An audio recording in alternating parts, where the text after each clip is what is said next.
सवाल ये है, राजनीति के लिए भाषाई उन्माद जो जानलेवा हो गया, आखिर उस निर्दोष किशोर का क्या कसूर था जिसकी जान चली गई।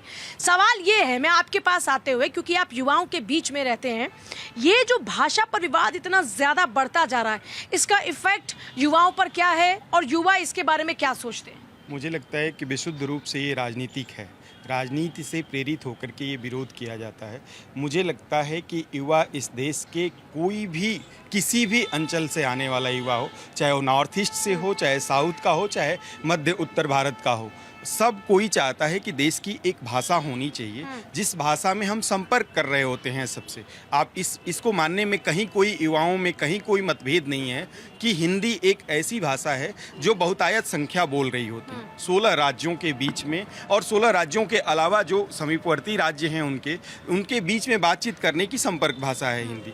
दुनिया का कोई ऐसा देश नहीं है जिसने एक राष्ट्र भाषा नहीं बनाई है, अपनी भाषा को लेकर के रिजिड नहीं है। हमारे संविधान सभा ने इस बात के लिए प्रस्ताव दिया कि अगले 10 वर्षों में हिंदी को हम राष्ट्रभाषा और राजभाषा के रूप में विकसित कर लेंगे। और तब से राजनीति हो रही है, और राजनीतिक दलों तथा कथित तौर पर कुछ क्षेत्रीय राजनीतिक दल जो भाषा के आधार पर राजनीति करते हैं और उस राजनीतिक लाभ को लेने के लिए युवाओं के बीच में मतभेद पैदा कराते हैं। मैं बहुत साफ शब्दों में कहना चाहता हूं कि ये प्रोजेक्टेड है, ये राजनीति से प्रेरित होकर के मतभेद क्रिएट कराया जाता है, और उसी का ये परिणाम है जिसमें आप आज देख रहे हैं कि एक युवा की हत्या तक, मतलब कह सकती हैं आप, उसने आत्महत्या की है, लेकिन वो एक तरह से संस्थानिक हत्या ही है, यहाँ तक पहुँची है। मुझे लगता है कि आप यहाँ बैठे हुए तमाम, आप मेरे आसपास भी दिखलाई पड़ रहे हैं, और कहीं भी चले जाइए, युवाओं से बात करिए, तो हिंदी को राष्ट्रभाषा के रूप में स्वीकार करने में कहीं कोई दिक्कत नहीं है। विश्वविद्यालय में मैं अध्यापक हूँ, पढ़ाता हूँ। एनईपी के तहत हमने ये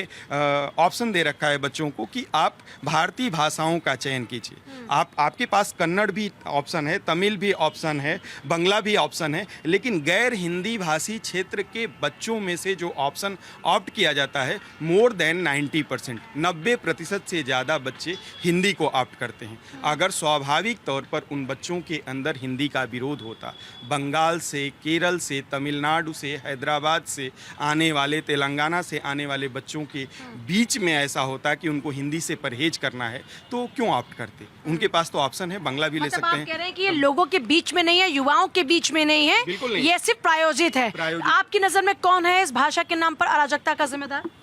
देखिए, यहाँ कहीं ना कुछ पॉलिटिकल इश्यूज क्रिएट हो रहे हैं, लेकिन जो सबसे इम्पोर्टेंट चीज़ है कि क्या जो हिंदी बोल रहा है उसे हमें प्रताड़ना देना चाहिए, हमें उसे हरास करना चाहिए। तो ये बिल्कुल ही गलत है। चाहे वो हिंदी बोले या कुछ भी, वो अपने भाषा में कम से कम एक्सप्रेस तो कर रहा है। तो सिर्फ हिंदी बोल के किसी के प्रति मारपीट करना किसी भी तरीके से सही नहीं है। हाँ, उस युवा ने मारपीट के बाद वो आत्महत्या करता है, तो इसमें मैं युवाओं को एक चीज़ कहूँगा कि आप इतना कमज़ोर मत बनो, क्योंकि आपके पास परिवार ने भी यही कहा, पिता ने यही कहा कि हमारे संस्कार ही हमारे बच्चे के दुश्मन बन गए। हमारे बच्चे को अगर हम उतना मजबूत बनाते, हम उसको इस संस्कार से ऊपर उठकर ये सिखाते कि कोई तुमसे बदतमीजी करे, कोई मार पिटाई करे, तो तुम भी बदले में ये करो, तो शायद वो बच जाता। उन्होंने कहा कि हमारे संस्कार ही हमारे बच्चे की जान लेने के लिए एक बड़ा रीजन बन गए। मैं अभी उस पॉइंट पर नहीं जा रहा। मैं सिर्फ ये कहना चाहता हूँ, आज के डेट पर युवा वर्ग में अगर वो किसी एग्जाम में फेल कर जाता है तब वो सुसाइड करने पर आ जाता है, वो प्रेम प्रसंग में फेल हो जाता है, ब्रेकअप हो जाता है, तब वो सुसाइड कर लेता है। इसी तरीके से अगर उससे मारपीट हुआ तो उसने उसको विरोध करना था, और विरोध करने के साथ वो पुलिस में कंप्लेन कर सकता था, और नहीं तो और भी बहुत सारे साधन हैं। वो अपने सीनियर से, अपने फैमिली से, अपने दोस्तों के साथ कंसल्ट कर सकता था कि भाई मैं इस मुद्दे से कैसे बाहर निकलूं। तो हिंदी भाषा का विरोध करना एक अलग मैटर है, लेकिन ये जो सुसाइड किया ये बहुत ही गलत है। और युवाओं को अपने आप में ताकत रखना चाहिए और हौसला रखना चाहिए, क्योंकि ये एक छोटा सा विवाद है। हाँ, मारपीट हुआ, मैं ये नहीं कह रहा कि मारपीट सही हुआ। 16 साल के बच्चे का जो एक मानसिक स्टेटस है वो तो आप समझ सकते हैं ना। आज हम अगर मैं अपने 4 साल के बच्चे को थप्पड़ मारूं, तो आजकल 4 साल के बच्चों को अपनी बेइज्जती लगती है, किसी के सामने पिटाई खाना। वो तो 16 साल का बच्चा है। डेफिनेटली। तो वही चीज़ मैं कह रहा हूँ कि क्या, और एक सबसे इंपॉर्टेंट चीज़ युवा को ये सोचना है कि सुसाइड करने से क्या प्रॉब्लम सॉर्ट आउट हो गया? नहीं, ऑब्वियसली नॉट। कभी नहीं हुआ। और उसके बाद आज हम उस पर बात कर रहे हैं, उसके परिवार को कितना झेलना पड़ेगा, ये बात उसको नहीं समझ रहे। क्योंकि माँ बाप को सोचो कि जिसने 16 साल तक उसने किया, उसके बाद उसके जो सपने होंगे माँ बाप के, मेरा बच्चा बड़ा होकर इंजीनियर, डॉक्टर, किसी गवर्नमेंट जॉब में जाएगा, कोई प्राइवेट काम करेगा, उसका सारे सपने चूर चूर हो गए। तो हिंदी का विरोध करना बिल्कुल ही गलत है। कहीं ना कहीं ये राजनीतिक षड्यंत्र है। हाँ, ये षड्यंत्र कौन कर रहा है ये एक अलग मसला है। जो पक्ष कर रहा है, कौन जिम्मेदार है आपकी नजर में इस अराजकता का भाषा के नाम पर? मैं समझता हूँ कि पॉलिटिकल पार्टियाँ इसके लिए ज़्यादा जिम्मेदार हैं। वोट की राजनीति कहीं ना कहीं हावी होती नज़र आ रही है, और मैं समझता हूँ कि इस तरह की भाषा को लेकर के या क्षेत्रवाद को लेकर के या धर्मवाद को लेकर के यदि हम आपस में विवाद करते हैं या जनता के बीच विवाद पैदा करते हैं तो ये देश के लिए ठीक नहीं होगा। हमारी जो संस्कृति है, हमारा जो संस्कार है, वो कहीं ना कहीं खराब होगा।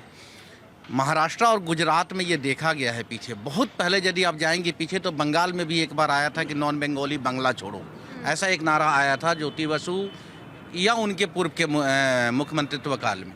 उस वक्त भी वहाँ के लोगों ने, खास करके हम सुनते हैं कि बिरला जी ने आकर के बाहर कहा था कि ठीक है भाई, हमारे एक रुपया करके हिसाब दे दो, नॉन बंगाली बाहर चले जाएंगे। महाराष्ट्र को भी ये सोचना होगा, या गुजरात को भी सोचना होगा, या साउथ के लोगों को भी सोचना होगा कि ये सभी का देश है, सभी के परिश्रम से ये देश बनता है, सभी के मिलजुल करके काम करने से देश बनता है। क्षेत्रवाद कोई मुद्दा नहीं बनाना चाहिए देश में। और मैं समझता हूं कि इस पे केंद्र को, खास करके महाराष्ट्र में और गुजरात में जिस तरह की घटना एक बार हुई है गुजरात में, महाराष्ट्र में ये लगातार चल रहा है, इस पे लगाम लगानी चाहिए और केंद्र सरकार को इमीडिएट इस पे इंटरफेयर करना चाहिए। भारतीय जनता पार्टी की वहाँ पे सरकार है, उनको बोलना चाहिए कि भाई ये पूरा देश सबका है, और प्रधानमंत्री जी इसको मानते हैं कि सभी लोग हमारे हैं। तो इसमें कहीं ना कहीं राजनीति हावी हो रही है, क्षेत्रीय पॉलिटिकल पार्टियां हावी हो रही हैं। कौन कौन सी क्षेत्रीय पार्टियां?